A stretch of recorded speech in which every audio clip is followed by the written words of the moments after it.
All right, what's up, YouTube?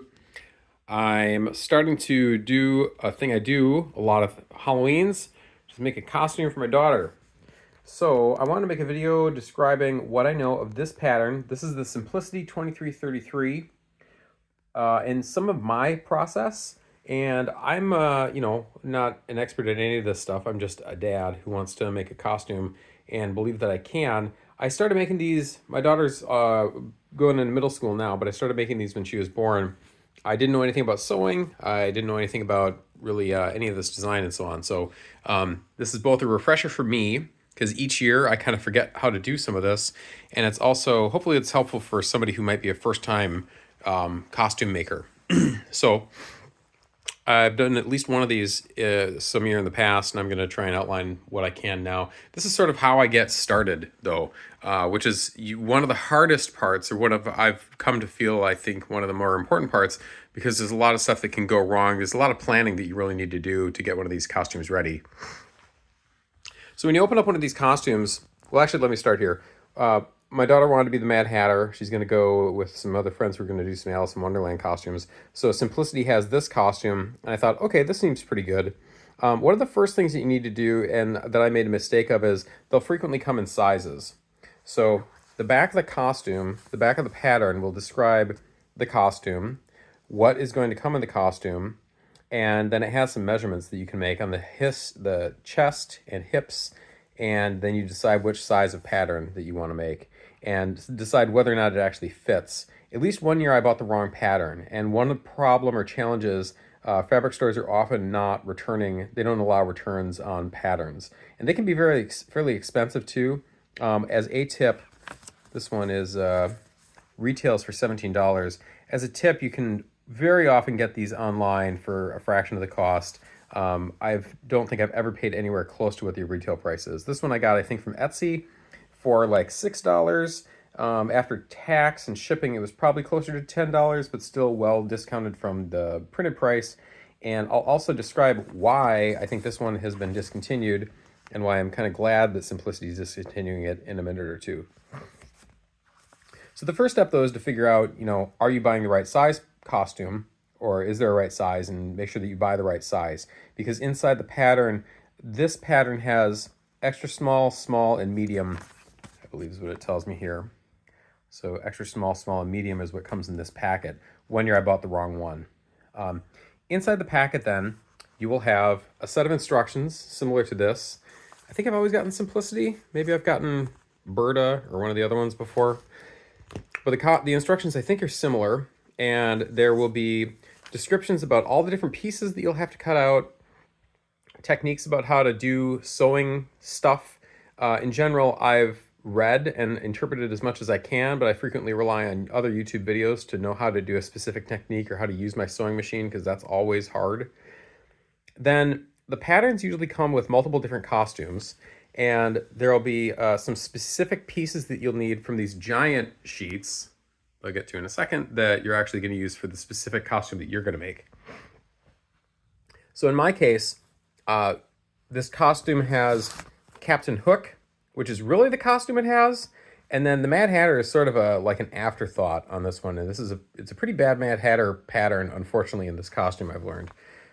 So in the instructions, there is what's called a view A and a view B.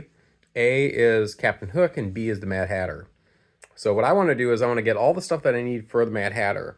And the first thing I do when I get these is I take out the instructions, and I take all the patterns out and I pin them up on the wall so that I can actually see the parts, and I take a picture of all of it as well. Because over the course of doing this, I might lose a piece, or I want to refer to it when I go back to the fabric store. When I've made these costumes, I've usually taken 3 trips to the fabric store, or maybe 4, maybe more, I don't know. But I've never gotten everything right at once and known what I needed. So it's been very helpful for me to have a reference to all the stuff that was actually in the pattern, and I can pull it up really on my phone. In this case, B is the pattern that I want to do. That's the Mad Hatter. And for B, these are the instructions that are relevant to putting that costume together. So really for the Mad Hatter, and I think it's a bit frustrating. This this costume only has the jacket, and in fact, the pattern does not have this kind of bow tie. It's going to make this sort of ruffly Captain Hook neck piece here. There's nothing. There should be something included in this pattern, I would say, for the bow tie, as well as for the hat. But neither of those are included in this pattern at all. If you're making Captain Hook, you pretty much get everything here, and you get the instructions for how to do it, and you can make that. But you really can't do the Mad Hatter off of this pattern. I kind of suspect that's why Simplicity has discontinued 2333. That I had to buy this one online. I couldn't buy it at my local fabric store. When I looked at the instructions on the back, I kind of had a clue to that as well. It shows all the parts that you can make, and there's two different jackets. Clearly, those are for the two costumes. There's a hat which is not Mad Hatter style. There's that neck thing which is also not Mad Hatter style. There are these two ruffly wrists and these two boots. So you can see how that would be put together and make Captain Hook, but Mad Hatter is missing some stuff. Also the pants, the stockings or socks, shoes like that I wouldn't expect to be in the costume. I did expect the neck piece and the hat, especially since it does have the hat pattern for Captain Hook, but it just doesn't. So, okay. So now I have laid out my instructions. I also read through all the instructions. So in this case, there are 1, 2, 3, 4 pages of instructions to make all the stuff on this thing. Some of them, though, like the last section of page 4 is the hat, and that's not a hat that I'm going to make. So as you're reading the instructions, you need to be careful. I have always been careful to make sure that I'm trying to follow the instructions, just the instructions that I need.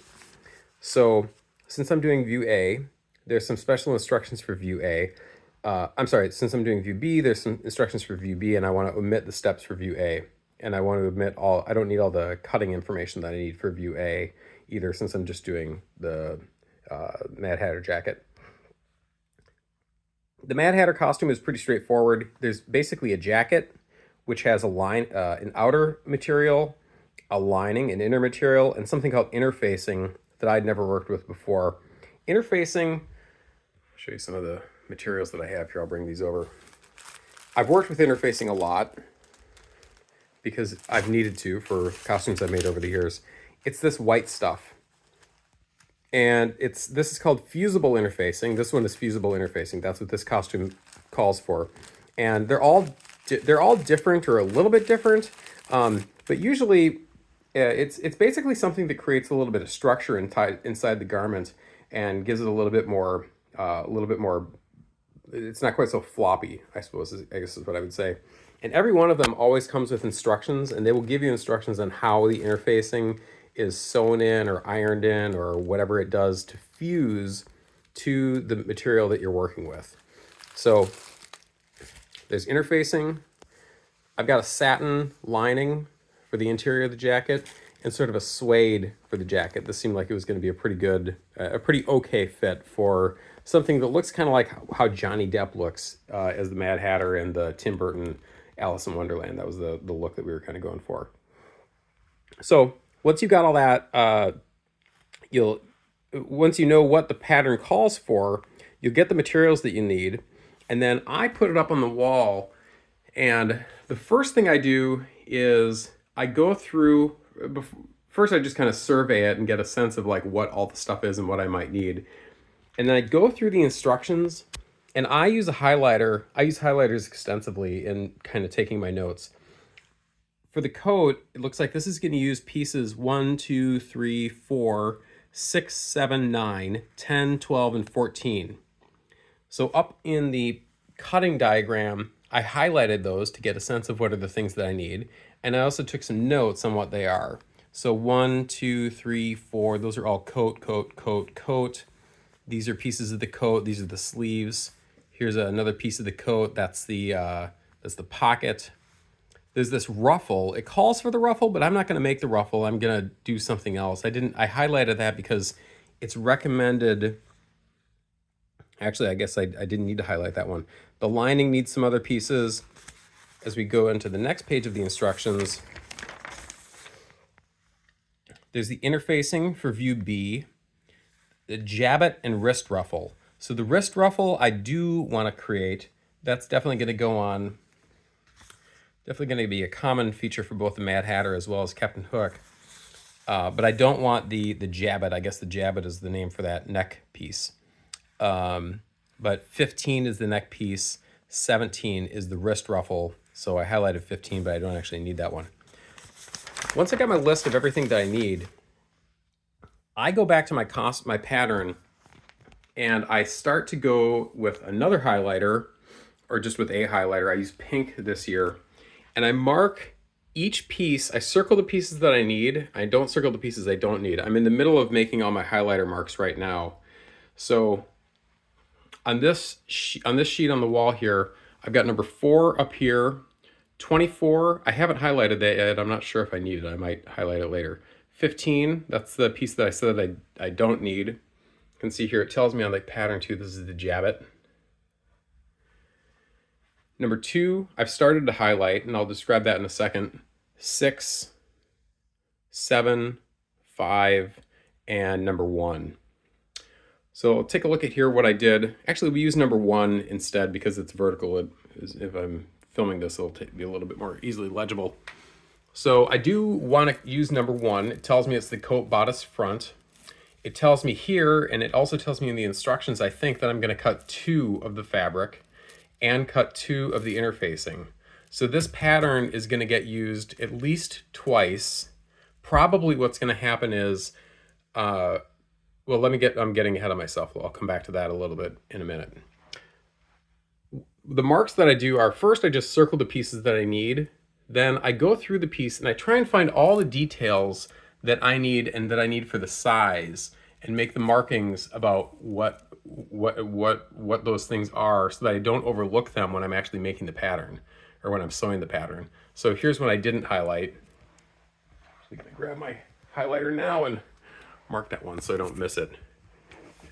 So there's a dot here for extra small, and I don't know what that's for, but I'm gonna need it, and I wanna make a mark of it.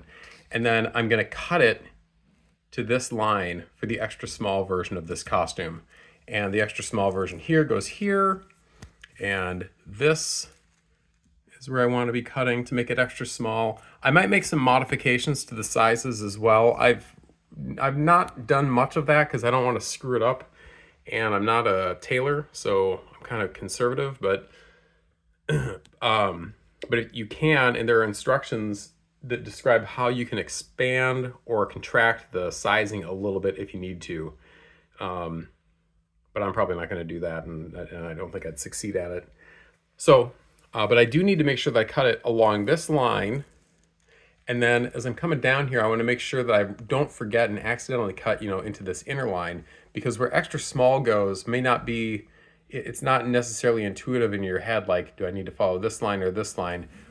From here, I would know to follow this path, but if I'm cutting from this direction and I cut this corner and I'm getting to this split here, I just don't want to accidentally cut the wrong one and then have the wrong thing, or have the wrong size on this. So I want to come down here, cut over, and then I'm also marking. I circled all the dots for the size of the pattern that I'm doing. I don't need this medium or small. I do need this extra small. Here's another dot. Here's another dot. Here's another dot. Those are all over the place. I don't know what this dotted line is. I'm going to figure that out when I'm sewing it. Oh, here's another thing that I missed. These lines are also hints, and I know this because I reviewed the pattern previously. These lines, I believe, are buttonholes. And I don't even know how to sew a buttonhole. I'm going to have to learn that to make this pattern. But those are buttonholes, and I need to mark those so I don't forget to get those, trace those onto my pattern as well. Okay, so next what I'm going to do is I will cut all these pieces out, and then I'm going to have kind of a pile of all the different pattern pieces that I need. After everything's marked out and all the little annotations are highlighted as reminders for myself, I'm going to have a stack of these little patterns. And the way this pattern is suggested that this one is cut out on the cutting diagram, and this is common on these instructions. Let's see, that was number 1 I was looking at. That's this piece right here. in the instructions you can see there is a recommended cutting diagram, and this is actually showing the material folded over onto itself. And it's showing number one, it's showing in white versus kind of shaded. Shaded is the underside of the pattern. So number 4 there, just give an example of that. Oh, we can't see number 4 because it's behind my poster. Number 6, can we see number 6? We can kind of see number 6. When you cut out number 6, what we're going to do is I'm going to take the material, lay it out, fold it over onto itself, put the pattern on top of it, and cut it out. And in doing so, you're going to get 2 pieces that are cut out exactly the same, and you're going to have a mirror image, because one will be for the left arm, one will be for the right arm, or one will be for the left part of the front piece and one for the right part of the front piece. So cutting out for number 1, what I'm going to do, and this is a common pattern, a common experience that you'll do in these patterns, is it'll be cut out once to cut out the sheet of paper for the template. Then I'm going to cut out one of the material that I'm going to use for the costume, and I'm going to cut out a pair from the costume, and then additionally going to cut out a pair from the fusible interfacing.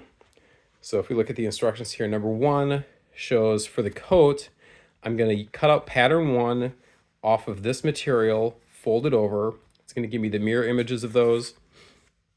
The lining, oh, and sometimes you might use it in the lining as well, but in this one I don't with number 1. In the interfacing, it's also showing it folded over on itself, and I'm going to cut out number 1 again, and that's again going to give me 2 copies of that, what is it? It's the front bodice, the coat bodice front, one for the left, one for the right, and then I'm going to have someplace there's going to be a piece of interface, a piece of liner that's going to go in the front of the coat too. I don't know how that works. Maybe we can look back at the pattern to figure it out. So for the lining, 2, 5, 7, 10, 13, well, I don't know how it works, but there's some magic here, and we're going to have some liner that's going to look okay in the front of the jacket as well. So there's going to be the exterior of the jacket, the interfacing, and then the back, the liner of the jacket.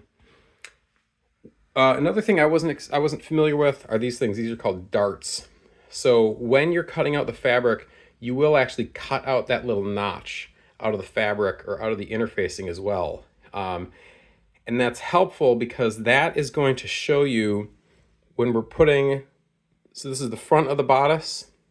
This is going to connect to probably a collar piece. I'm not sure where that collar piece is. Actually, here's a good example. The bodice front and the bodice back. The bodice back has a triple dart. These triple darts are probably going to connect to each other. So there's going to be the left side, and the right side of the back, and these triple darts will sew onto each other. And then this looks like the cutout. Sorry, I'm not framing this well. This looks like the cutout for the arm. And this is probably the line that's coming around to the front, and there's a dart right here, a little cut right here. So if we take a look at the front of the jacket, we'll see again the cutout for the arm. This is the section that comes out underneath the arm, and we see this dart here. So when I've got the front piece of the bodice and I've got the back piece of the bodice, also those 2 backs together using the darts as alignment reference markers, and I will connect the front, the back and the front using these little darts as their reference alignment. The dots are going to be used for something as well. I don't know what those are used for, but I've got them marked, so I'll be able to use those later. And that's pretty much, I think that's most of what I wanted to cover on this thing. The pieces that I won't use, I'm going to hang on to, and I keep those together. They'll be in a little pile of stuff that I don't use, and well, after I'm done with the whole costume, I'm going to throw all that away. But all the different template pieces that I need for the pattern, I'm going to keep together. And my overall process is this: do the survey of the costume, put it up on the walls so I can visualize it and get an idea of it, read through the instructions, get an idea of what the fabric pieces that I need are, go to the fabric store, get the main pieces of fabric, start cutting it out, start getting it sewn together, figure out some of the details as I go along. Some of those you can defer, and I always do, but some of them that you really want to figure out earlier on.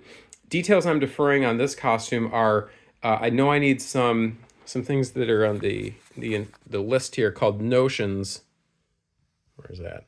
There's a whole bunch of buttons that I need as notions. I don't know how to sew a buttonhole or exactly what these buttons should look like, so I don't know how those are going to work yet. I've seen on the pattern, that was one of the marks that I made here. This is where one of the buttonholes is going to go, but I haven't figured that part out yet. I'm going to have to go back to the fabric store and get some of that stuff later. But as I start sewing it together, this whole thing will take me like a month. So it's September now, and I started thinking about the pattern at least a week or so ago, because I'm doing this in the middle of having real work to do, and it takes a long time. Sometimes I screw some stuff up. Hopefully I'm not going to have to go buy all this again later. One other thing I'm going to say is this is an expensive and time-consuming experience. Just the material today was like surely in the ballpark of what a costume, like an off-the-shelf costume would cost. So if you don't know, this isn't you're not like going to save yourself any money, and certainly not any effort by making a costume like this. But it's pretty fun, and if you do a good job, and I've taken care and I'm cautious in the projects that I create, you can do a really good job and make some amazing costumes and feel good about it and have a good life experience. So I love doing it, and hopefully other people would as well. I don't think I had anything else to call out on this specific costume or on the whole process, and I feel like in talking through this, I'm in pretty good shape to get started working on this year. So hopefully, if you're making this costume or another costume, this video is a little bit helpful. I don't care if you click like or subscribe to my channel. I just want this to be kind of helpful for some people. So, and helpful for me. And hopefully, I think so far it has been. So, yeah. All right. Hope you enjoyed it. And have a nice day. And happy Halloween.